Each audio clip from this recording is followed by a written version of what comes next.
यावेळी म्हणजे या विधानसभेच्या निवडणुकीच्या आधी तुम्ही तुमच्या पुतण्याचं खरं तर राजकीय लॉन्चिंग झालं होतं आणि असं जवळपास प्रत्येकाचं मत झालं होतं की आता तेच ही निवडणूक लढणार आहेत.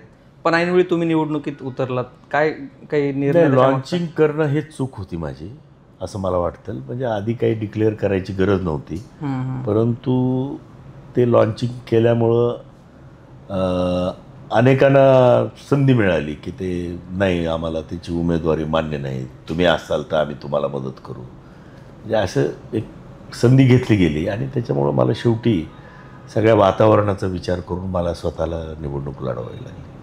आताही तुम्ही प्रत्येक गावोगाव कार्यक्रम वगैरे सगळे अटेंड करताय, जाताय. ही 2029ची तुमची स्वतःचीच तयारी म्हणायची. नाही, आता हे पहा, आता मी तर शक्यच नाही निवडणूक 2029ची लढवणं. त्यावेळेस माझं वय 76-77 असणार आहे. बरोबर. हां.